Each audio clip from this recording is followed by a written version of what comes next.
Well, as the economy takes hit after hit from coronavirus, a Chesapeake man is paying it forward. He's donating his entire $1,200 stimulus check. 10 on your side's Kayla Gaskin shares his story.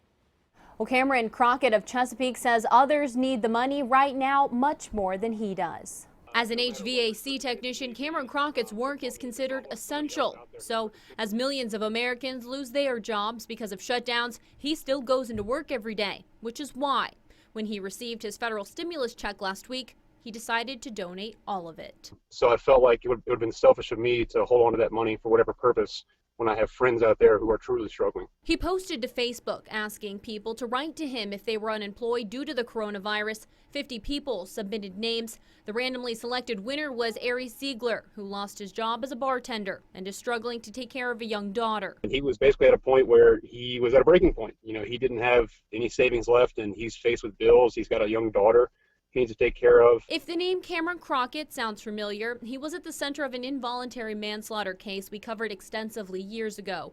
Crockett was convicted, served 8 years behind bars, but still maintains his innocence. The experience, though, forever shaped his perspective on life.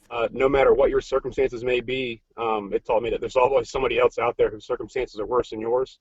And for me, while I could have held on to the money to try and buy a house, put it towards that, or any number of things. Like I said, I figured it'd be selfish of me to do that when I have friends out there who are faced with the very real threat of not being able to maintain a roof over their heads at all. And Crockett is encouraging others, if they can, to donate their stimulus checks as well.